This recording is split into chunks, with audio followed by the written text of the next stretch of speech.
Ladies and gentlemen of the crypto space, we're live at 11:27 a.m. Tuesday, January 5th. I'm a couple minutes early because, oh wow, the charts are crazy today. We're definitely going to jump into the charts. Like, seriously, like literally, I got three charts up right now that are painting one hell of a macro picture that's absolutely fascinating.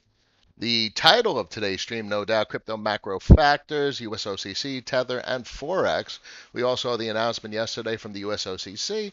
Let's discuss Tether risk. We want to understand, we want to appreciate it. We don't want it to be excess FUD, but we definitely need to acknowledge it and calculate what actions we should or should not take.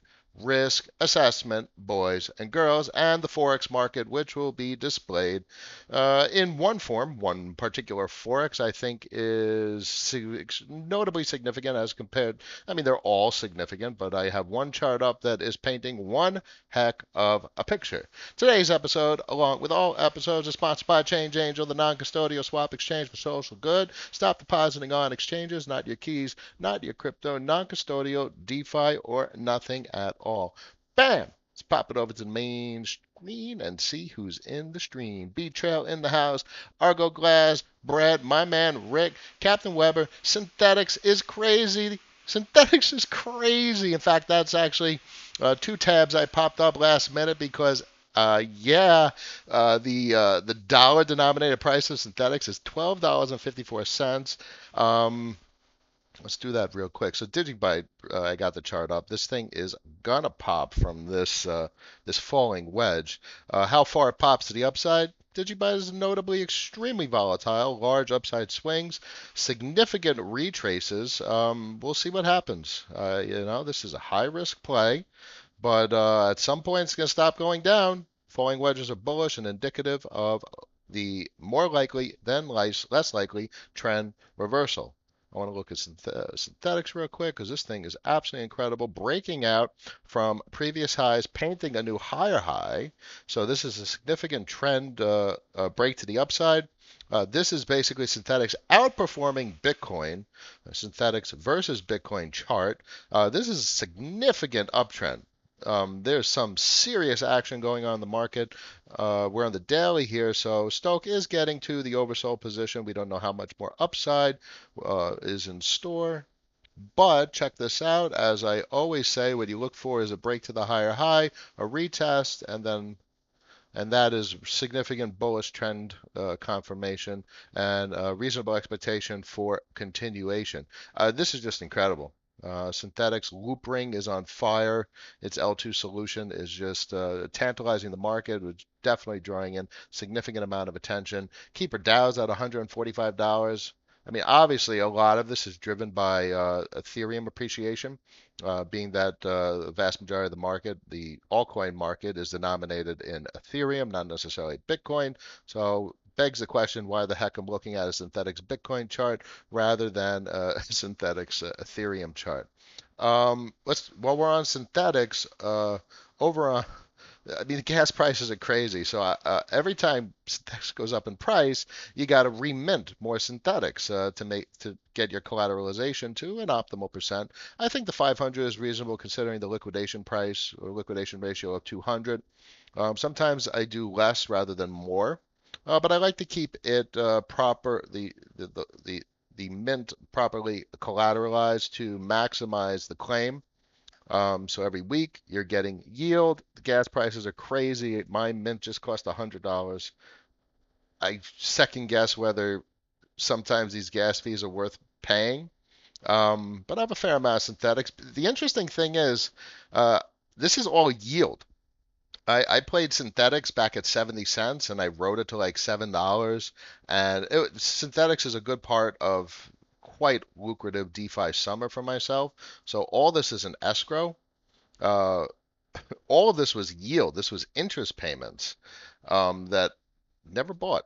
This is all was all free. So it's a nice balance at this point. Here's the most interesting thing. If my camera will stop losing focus, if you participated in the L2, it looks to be that we get a significant airdrop. L2 carried over the particular values that you had on L1, But I think, based on my understanding of the L2 portal, there's a withdrawal function. And I'm not. Did we really just double our synthetics bags if you participated in the L2 test of optimism? That's ridiculous and on the verge of being released.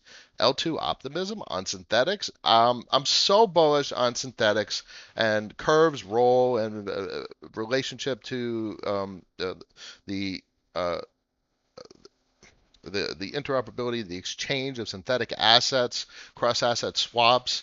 It's just synthetics curve are just blowing my mind. Blowing my mind. XLM mooning. Yeah, if, Ukraine is going to build their CBDC on Stellar. Yay for people that owned it. I would have known. No one could see stuff like this coming. And that happens all the time. You can't own everything you want to own, and you can't overposition. So, the interesting thing is someone definitely overpositioned and is making out with a fortune right now. So that's good for them. There's a lot of luck involved, and this is all risk assessment and portfolio management. There is luck. But I'm not a fan of excessive risk. I'm more of a defensive portfolio crafter, so to speak. And everyone you have to find your own balance, and you have to be able to sleep at night. I remind you all of that. Hit that like on the way in. Brady says, thank you very much. Dave says, Noah, if not off topic, could you do a short ZK Snarks? Well, I'm not too technically inclined on the distinction between roll-ups and uh, uh, optimism, but suffice it to say, they're L2 solutions for the Ethereum L1 bottleneck. And to my understanding, they're not side chains like an XDAI or a Matic, and that's significant. I think what's most pertinent, you're not going to take a position in either of those technologies. It doesn't work like that. These are technologies that are going to be deployed by the L1 DeFi players to significantly enhance their network and platform functionality. I'm just so bullish on synthetics. It's just tickling me pink. You're talking about NASDAQ. And New York Stock Exchange. That's what synthetics is building. They're building a synthetic asset platform, and it could be anything. It could be homes, tokenized homes. My man. Um, let's do this. I want to look at one other chart, and I want to look at this real quick. So this is the U.S. dollar versus the Chinese yuan plotted with Bitcoin on it. So there's a clear inverse correlation, and we've seen this a good portion of the year. As I've looked at predominantly the DXY over the year, and as the DXY goes down, inversely, Bitcoin has bullish pressure. But this is quite stark. This is quite significant. One, this green line right here is a significant multi-year trend for the US dollar versus the yuan dating back to 2014, a break to the downside. And we're seeing some serious macro action, something going on with the global balance of fiat power. That would be a serious trend break to the downside. And my inclination is that would send Bitcoin significantly to the upside. As of right now, Bitcoin is absolutely well positioned in its ascending channel. Um, I mean, it's just very obvious. Let's zoom out. Touch point, touch point. Even the wick down, our massive capitulation down, basically held on that support. It's incredible to see when you when you look at it. And this is overwhelmingly touch point, close to touch point, aberration to the upside. So it's a failed breakout of this trend line. That's the way I see it.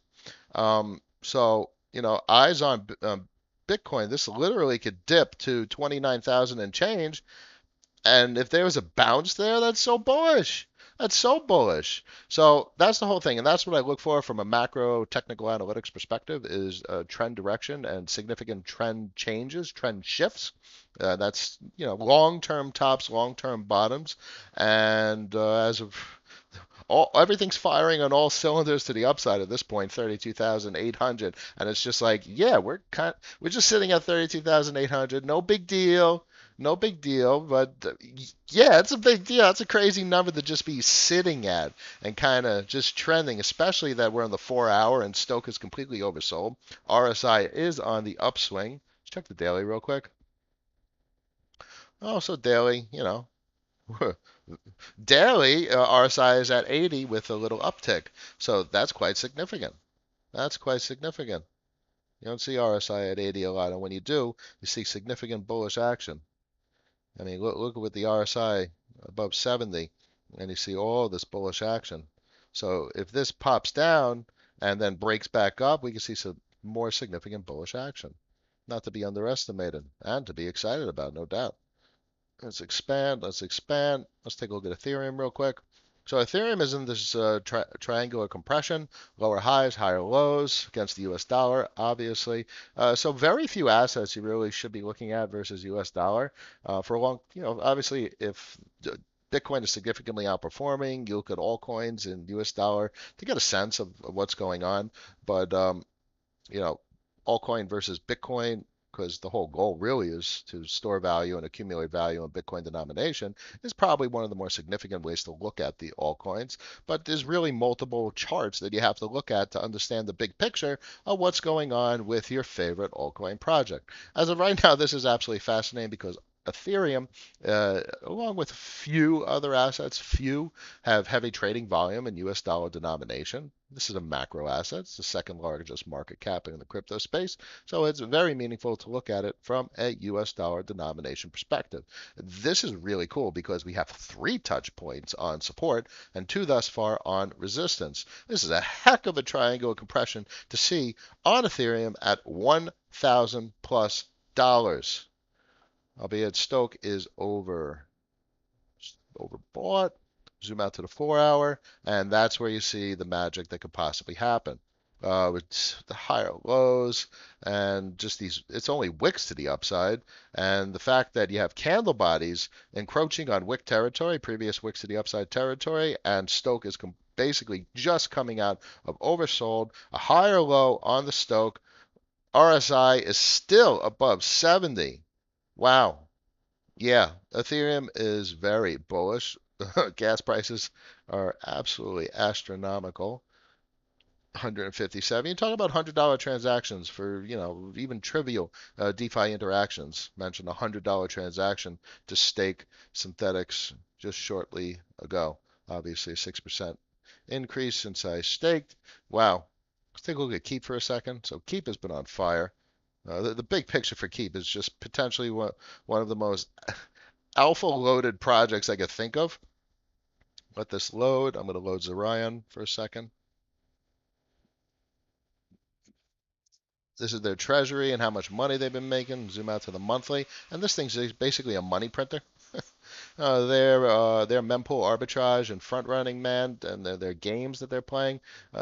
When the emissions run out, let's reload this. The emissions run out on February, and yes, I think some magic's going to happen on this bad boy. As always, is a speculative position. Don't overposition.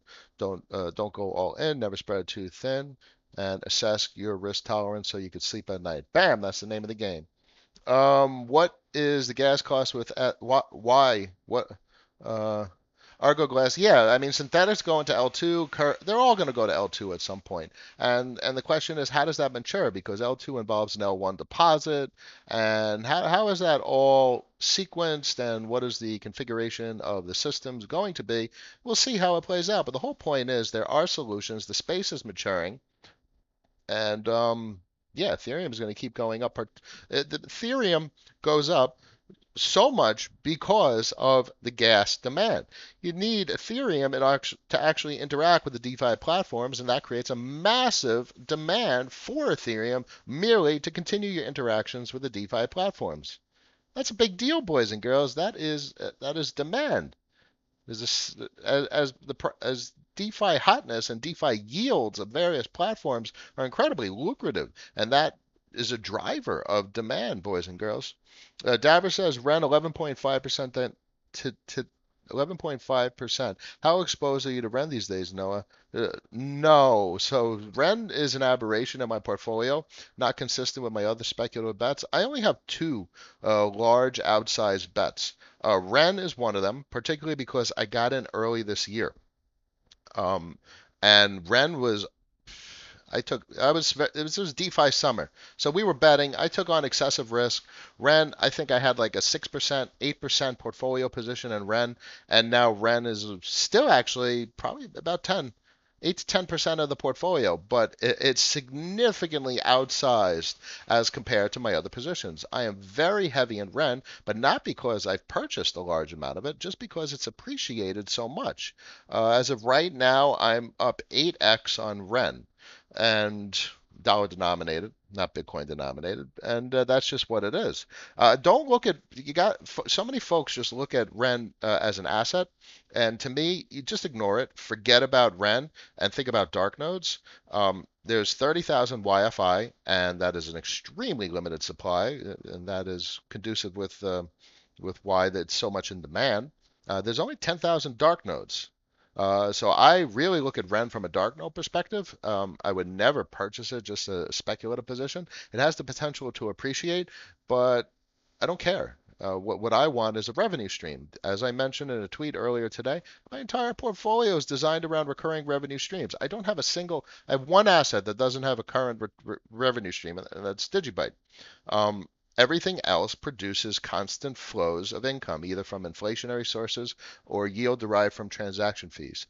Dave says Loopring is going crazy. Yeah, Loopring and it's L2. Man, Loopring is a pioneer of roll-ups. Um, let's look at it. Bitcoin denominated. Wow. Wow. So I was looking for that break of the higher high. Loopring is on fire. With gas prices this high, L2 people are looking at L2 more and more. I think synthetics with the roll-ups with optimism is going to be explosive, and it is. We just saw the chart, and Loopring with its ZK roll-ups are just this is just yeah, this is a big deal, boys and girls. This is something to keep an eye on. Now, bear in mind, I can't tell people when to get an entry. It's hard. And I'm not a financial advisor, and I tell you just some of the things that I know. You look for a break of a trend to the upside, you wait for a retest and then a higher high, and that gives you more likely than less likely for information, confluence suggesting trend continuation. I mean, man, I think I've been in loop ring since here. So I watched it blow up, I watched it fall down, and now it's completely exploding. So that's really good to see. Look at these candles. Look at these daily candles. Wow. Wow. Absolutely wow. Sammy's in the house. Always a pleasure. My asset boss. I try my best. Don't have much knowledge about trading. Don't trade. Don't trade. The goal really is to accumulate assets that produce revenue and are risk off relative to the rest of the world. Look what's going on with Bitcoin and US dollar versus the Chinese yuan. As the dollar decreases in value, Bitcoin is going up. This is an obvious inverse correlation. Absolutely fascinating to play out, and this is really the chart that has my eye right now. I'm looking at Bitcoin because, yeah, that's nice to see, 32,500, but what I really want to see is if one, this correlation holds, and two, if this trend line breaks to the downside, what kind of fireworks we see to the upside. And frankly, from a macro financial perspective, if the US dollar falls below this trend line, that's significant. A multi-year, 6-year trend formation that just got violated, and that has some serious global financial implications. Um, Heirlooms in the house, always a pleasure. Morning, how and why is ETH affecting gas price? Is it different than Gwei? So the gas is denominated in Gwei, and you need a certain amount of Ethereum to pay for transactions. So the reason Ethereum is incredibly valuable is because it's required to pay for transactions in the DeFi space. It's the fuel. So it's highly in demand, literally, to continue DeFi interactions, and clearly the entirety of the DeFi space is incentivized. So people are psychologically encouraged to interact with these platforms to produce revenue streams, which is creating a massive demand for Ethereum. Crypto Chick, my man, what's up? My brain. Congrats, Noah. Thank you for what? Uh, Ren? Well, no doubt. That's an exciting position. I love it. Don't look at Ren, look at dark nodes. That's the way to do it. Heirloom, so DeFi should have gotten positions earlier cheaper. Now got to suck up the cost to join the party. Yeah, but bear in mind, there's a lot of risk on the table. and that's the Tether FUD. So it's not, it's FUD, it's fear, uncertainty, and doubt. And there's reason to have fear, uncertainty, and doubt regarding Tether as it relates to the DeFi space. If there's legislation, if there's any legal action, that could have significant actions on the DeFi space. Curve has a huge amount of the liquidity and it's the Forex of the crypto space in countless regards. And a huge amount of the pools and a huge amount of that liquidity is denominated in Tether, and if not directly in Tether, in pools that involve Tether. And if there is ever a Tether issue, those pools are going to be full of Tether and not of anything else. And yeah, that'd be a complicated situation that would undoubtedly destabilize the entire space. It's not going to destroy anything, so don't come at it from that perspective. The Tether issue does not destroy anything. DeFi is what it is, and it has nothing to do with Tether. Tether is just a risk in the system. How that risk plays out, only time will tell. For myself, um, the amount of VE curve locked, I was unable to keep up with the damn boost, the damn max boost, and that's frustrating. I was at max boost for a long time. I might take some leverage off the table just to lock in the max boost, and it is what it is. You know, you don't chase yield. You're gonna get the yield you're gonna get. And your portfolio is your portfolio, and you can't compare it to anyone else's. I saw a portfolio last night that had $250 million in it. And this guy was literally in almost every DeFi protocol you could think of. He's getting yield like I've never seen anyone get yield. And it is what it is. You can't chase yield. You can't compare it to other people's portfolios, and you can only do what you can do. Don't overextend yourself. Don't take on excess risk. Don't over leverage, and optimize what you're capable of. And don't compare to anyone else's stash, so to speak. Heirloom says, still a newbie. Is it effective to buy synthetics to play on the synthetics network? Well, it's your choice. If you were willing to pay the gas fees and you want to see what's going on in the network, you could experiment. And that's the whole thing. I do recommend experimentation, but it's goddamn expensive to experiment right now. That's some serious money. But I mean, if you haven't played with any DeFi, definitely throw a transaction on 1inch or Uniswap directly. That's definitely what's up with the camera today? That's definitely a recommendation to at least understand why what's going on is going on. This is serious stuff, and it's evolving at a pace that no one's ever seen. This is some serious technological innovation and the revolution. Huh? One of those fancy words. Which network was too expensive to cash out your revenue? Compound? No, I don't use Compound. If any, I don't cash out revenue. You want to accumulate it. But any DeFi interaction is going to be absolutely ridiculous because it's on the Ethereum network and the gas fees are through the roof. Crypto Chick says, Noah, which public blockchains besides Ethereum do you think banks will run on? All of them. I've said it before, even from a UTXO perspective, not just smart contract platforms. I think the private sector is going to be interested in all of them because they have a potential to produce solutions and be financially lucrative and produce new business opportunities. And this comes back to the topic of today, 1151. Crypto macro factors, USOCC. So the USOCC just said that banks can interact with public blockchains for business purposes, more or less. God, that's very frustrating today. What does that mean? That means that all of the blockchains are now a target for consumption. So banks are, I forget his name, Arlen? It's on Real Vision. What's his name? He's an absolute genius. There's, I'm got to be humble. There's the smartest people in the room, and I'm not the smartest people in the room. Man, the blows. Come on, you guys got to watch this video. Ro, ro, not come on. Santiago did the interview. Here.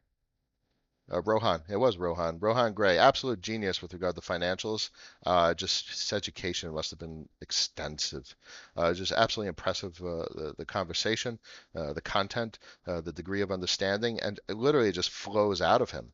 Uh, it, when you see that kind of dialogue, that kind of articulation, absolutely fascinating, fascinating. Mind blowing that interview. Santiago's just another brain. So, point being, he would argue, I know that much, that it's a bad thing. The banks should retain control of the properties of their networks, and that's not necessarily conducive with what's going on with the crypto movement. Now, that's more public, and the banks wouldn't have control over those platforms. But what likely will happen, in my opinion, is the banks and corporations and business globally is going to be forced to interact on these systems to remain competitive and to exercise potential opportunities to maintain business relevance. So, an interesting thought that comes to mind from banking and so on and so forth is securing these networks. So, right now, there's risk of any of these large, multi-trillion-dollar institutions interacting on these systems because they're public systems and they don't have control. So, what could potentially play out, speculatively, of course, is large public banking systems and corporations take significant roles in securing these networks so they do have control and they do have a vested interest in them. And we're talking about massive, massive mining operations. Banks can throw around billions of dollars easily. So throw down $10 billion and build the world's largest mining operation and secure the Bitcoin blockchain and then start interacting on it. These are, tantalizing, speculative thoughts. Um, I don't know which particular blockchains they'll operate on all of them. That's the whole point.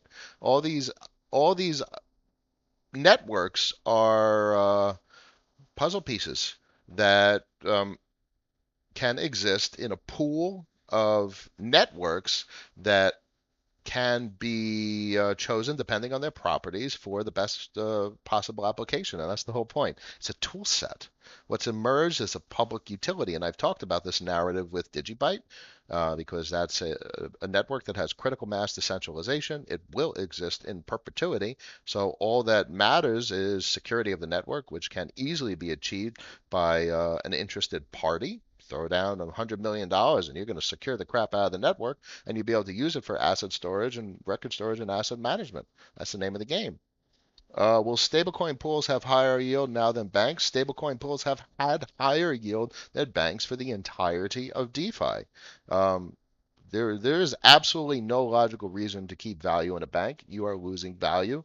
Literally just providing liquidity, tether risk aside to in dollar denominated form, you're getting 7% on DAI and USDC. So you take your dollars, you convert it to DAI, and you're going to get 7% from a curve pool. So who's keeping money in a bank?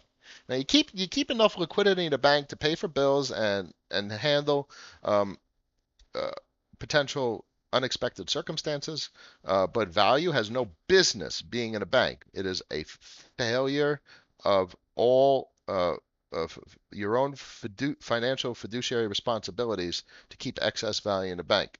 Make your value work for you. Of course, you use Chi gas token, Dave. That's the name of the game. Chi saves gas. If you're going to use 1 inch, you're going to use Chi. Albeit it's expensive to buy Chi right now. Gas is 193. So Chi is going to be quite expensive. Um, Rohan gets philosophical, no joke. Rohan is on another level, Rick. That's crazy.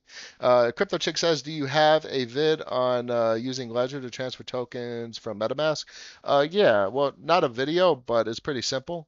So you open MetaMask and you go here and you click import account and you're able to select your MetaMask and that's it, your ledger, and that's it. Your ledger is your MetaMask. So then anytime you do an interaction on Ledger, You're prompted interaction on MetaMask. You're prompted on your ledger to confirm the transaction, which basically signs the transaction, which means your private keys are not in MetaMask; they're on your ledger device, and that's everything. And that's the security of the ledger. You're not having your private keys on a computer. It's stored in an isolated piece of hardware outside of the computer environment. Um, yeah. Okay. What's that? What else? Money printer. Anyway, what did I? Let me look at the title again. Forex. So we dabbled in the Forex. We're looking at the Chinese yuan and how it's basically inverse correlated to Bitcoin at the moment. I think it's more than at the moment. I think it's been a prevailing trend. But this is absolutely fascinating to watch this play out, break to the downside of the screen line, and we're going to see some fireworks in the crypto space. Let's take a look at the stock market real quick.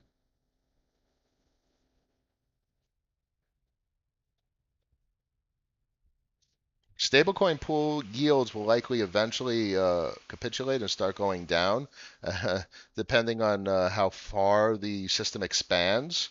At some point there has to be a top, and the billions of dollars, hundreds of billions of dollars, starting to participate in these in liquidity pools, and that's going to change the narrative. That scale and scope is going to change the entire system. Dow is completely flat. It's all flat. Everything's flat.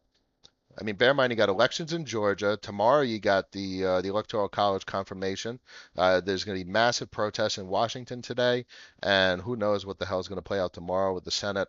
A lot of Senate Republicans opposing the confirmation of the Electoral College vote. We got a hot mess going on. You got political volatility all over the place. You got fiat volatility going on. I mean, this is significant. This is a significant potential breakdown of the U.S. dollar versus the Chinese yuan. And we all know the macro story of what China is doing from a financial perspective. They're on the verge of digital yuan and the verge of being able to issue infinite liquidity to anyone that desires it and uh, um, uh, is approved for it. So point being, the U.S. is not in that position. We don't even aren't even remotely close to a CBDC. But it looks like Brian Brooks at the USOCC made this move to attempt to. This is the way the U.S. I think will compete with the digital yuan. I think they're pushing for potentially the inclusion, consideration, maybe the adoption of public blockchain systems, and that would be the way, and that'd be consistent with U.S. Not democratic, but how the U.S. Has used uh, public systems, public networks, public productions, public technology. Historically, they've let Silicon Valley move the country and the system forward, and that would be cool. And Brian Brooks has talked about that. He has said that let Silicon Valley innovate, let the entrepreneurs innovate, and sure as hell, that's what he did. And by telling the banks that they could use the innovations of Silicon Valley, that's everything. So, whether there's a plot behind the scenes or a narrative that we don't see. There's always that in politics. But on the surface, I think everything is heading in the right direction. I don't see too much fear on the horizon. Fiat is bearish at the moment. We all know the bullish narrative for fiat. The dollar demand is never going to be able to be accommodated. So that is the bullish narrative for fiat. But as I always say, the chart tells the story. And you put your bets on the table based on the charts. And right now, the dollar is extremely bearish. If it flips to the upside and then the story changes, that's when you make different portfolio decisions. Let's check the stream real quick and then we'll wrap it up today. Heirloom says MetaMask import is where I got stuck last week. It asked for my seed phrase. No, no. MetaMask import does not ask for your seed phrase. MetaMask import connects to your ledger device. Look, import account, hardware. Select your hardware wallet. Select ledger. That's it. My ledger's not logged in, but you select ledger. That's it. There's no seed phrases. You keep your seed phrase on your ledger, and that's the security. That's the way it works. Dave says, watching that DXY 4-hour falling wedge for a short squeeze. Yeah, I know. I've Yeah, let's take a look at the DXY real quick before we wrap things up.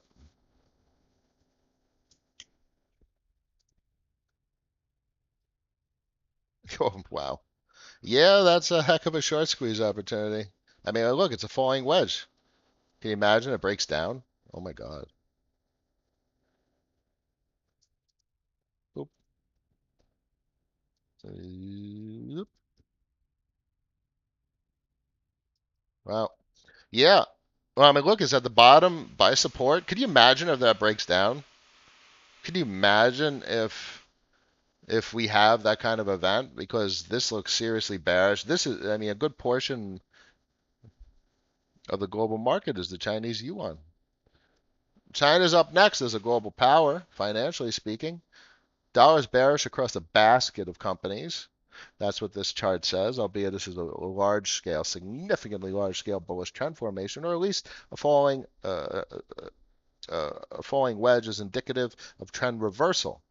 So nothing is guaranteed. This could break to the downside, and that means we're having some sort of global systemic financial event of some kind if this breaks to the downside. And this looks really, really bearish. If we see the trend reversal, that's why I look at these charts. Crazy. Edge of your seat. Look at this. You're on your seat with shit like this because this affects sovereign powers and the balance of power globally. Um, Another day. Thank you, Noah. Always a pleasure. I'm always available. I thank you very much, everyone, for joining. Tuesday, 12:03 p.m., January 5th. Smack those thumbs up buttons. Tell everyone to subscribe. And as always, risk off, boys and girls. Got to be able to sleep at night, and I'll see you tomorrow. Peace.